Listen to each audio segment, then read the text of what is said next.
شیطان مردود کی شدید خواہش تھی کہ حضرت آدم علیہ السلام اللہ تبارک و تعالیٰ کی نافرمانی کریں اور سزا کے مستحق قرار پائیں۔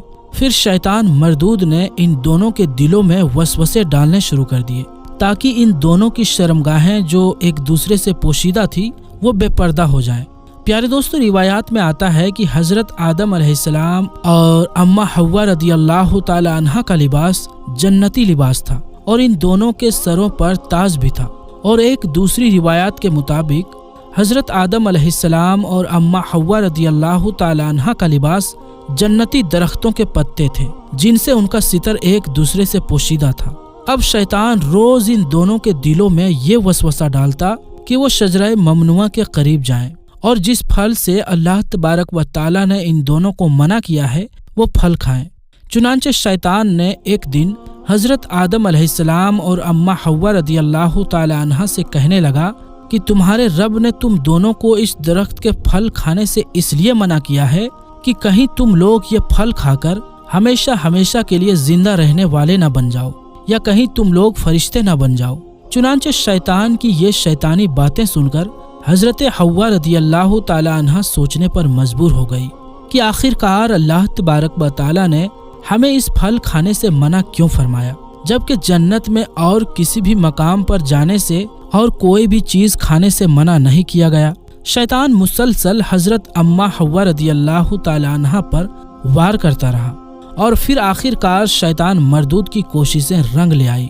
شیطان مردود نے حضرت حوا رضی اللہ تعالی عنہا کو پھل کھانے پر راضی کر لیا۔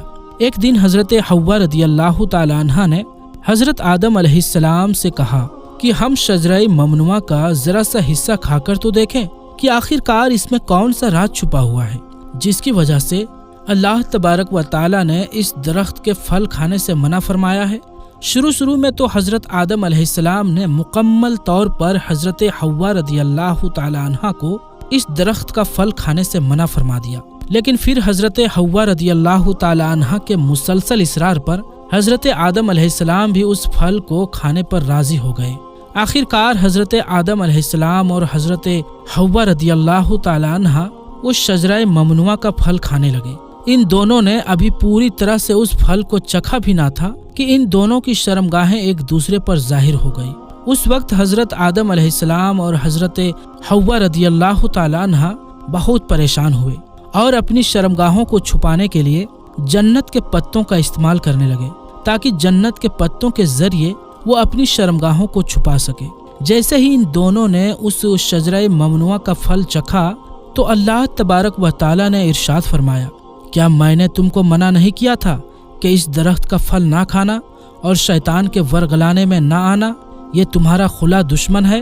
اس وقت جب حضرت آدم علیہ السلام اور حضرت حوا رضی اللہ تعالی عنہا نے اللہ تبارک و تعالی کا یہ پیغام سنا تو خوف الہی کی وجہ سے کانپنے لگے۔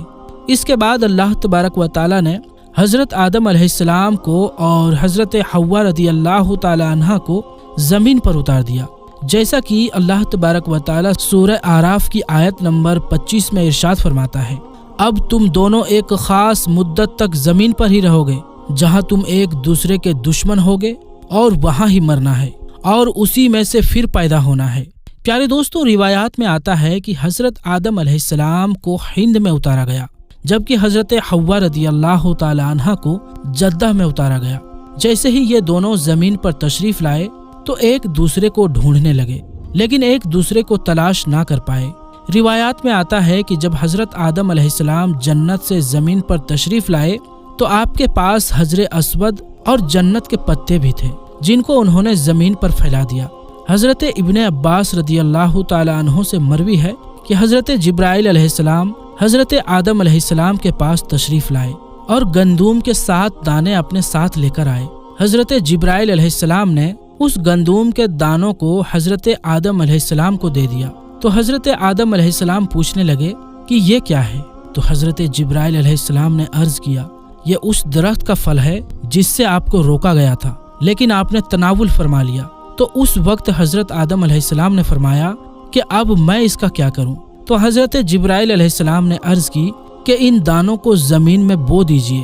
حضرت علامہ ابن قصیر لکھتے ہیں کہ حضرت آدم علیہ السلام سے جو خطا ہوئی تو حضرت آدم علیہ السلام اس خطا کی معافی کے لیے اللہ تبارک و تعالیٰ کی بارگاہ میں ایک لمبے وقت تک روتے رہے اور اللہ تبارک و تعالیٰ سے معافی مانگتے رہے۔ چنانچہ ایک دن اللہ تبارک و تعالیٰ کو حضرت آدم علیہ السلام کی گریہ زاری پر رحم آیا تو اللہ تبارک و تعالیٰ نے حضرت جبرائیل علیہ السلام کو حضرت آدم علیہ السلام کی طرف بھیجا کہ جاؤ اور حضرت آدم علیہ السلام کو معافی کی خوشخبری دے دو۔ جب حضرت جبرائیل علیہ السلام نے آ کر حضرت آدم علیہ السلام کو اللہ تبارک و تعالیٰ کا یہ پیغام پہنچایا کہ اللہ تبارک و تعالیٰ نے آپ کی خطا کو معاف فرما دیا ہے تو حضرت آدم علیہ السلام بہت زیادہ خوش ہوئے اور اللہ تبارک و تعالیٰ کی بارگاہ میں سجدائے شکر ادا کرنے لگے۔ پھر اس کے بعد حضرت آدم علیہ السلام کو لے کر حضرت جبرائیل علیہ السلام مکہ مکرمہ میں آئے، جہاں پر حضرت آدم علیہ السلام نے کعبہ شریف کی بنیاد رکھی اور حجر اسود کو کعبہ کی دیوار میں نصب کیا۔ پھر اس کے بعد حضرت آدم علیہ السلام نے کعبہ کے ارد گرد طواف فرمایا۔ جب آپ طواف سے فارغ ہوئے تو حضرت جبرائیل علیہ السلام حضرت آدم علیہ السلام کو جبل عرفات کی طرف لے گئے۔ وہاں پر آپ کی ملاقات حضرت حوا رضی اللہ تعالی عنہا سے ہوئی، لیکن لمبے وقت کی جدائی کی وجہ سے اور جسمانی بناوٹ کے تبدیلی کی وجہ سے آپ ایک دوسرے کو پہچان نہ سکے۔ پھر حضرت جبرائیل علیہ السلام نے ان دونوں کا تعارف کروایا۔ اس وقت آپ دونوں بہت خوش ہوئے۔ پیارے دوستو، یہی وہ وقت تھا جب دنیا کی سب سے پہلی عورت کو حیض آیا۔ پھر اس کے بعد اللہ تبارک و تعالیٰ کے حکم سے حضرت آدم علیہ السلام اور حضرت حوا رضی اللہ تعالی عنہا کی قصیر اولاد ہوئی۔ پیارے دوستو، اس طرح شیطان مردود نے جنت کے اندر حضرت آدم علیہ السلام سے بدلہ لینے کے لیے عورت کو ورگلایا، اور شیطان مردود ہمیشہ سے انسان کو بہکانے کے لیے عورتوں کا استعمال کرتا ہے، جیسا کہ اللہ تبارک و تعالیٰ قرآن پاک میں ارشاد فرماتا ہے کہ بے شک عورتیں شیطان کی رسیاں ہیں۔ اللہ تبارک و تعالیٰ سے دعا ہے کہ اللہ تبارک و تعالیٰ شیطان مردود کے سر سے ہمیں بچائے اور ہمیشہ نیک لوگوں کے راستے پر چلنے کی توفیق عطا فرمائے، اور اپنے پیارے حبیب حضرت محمد مصطفیٰ صلی اللہ علیہ وآلہ وسلم کی محبت کے اندر جینا مرنا نصیب فرمائے۔ آمین ثم آمین۔ تو دوستو، آج کے لیے بس اتنا ہی۔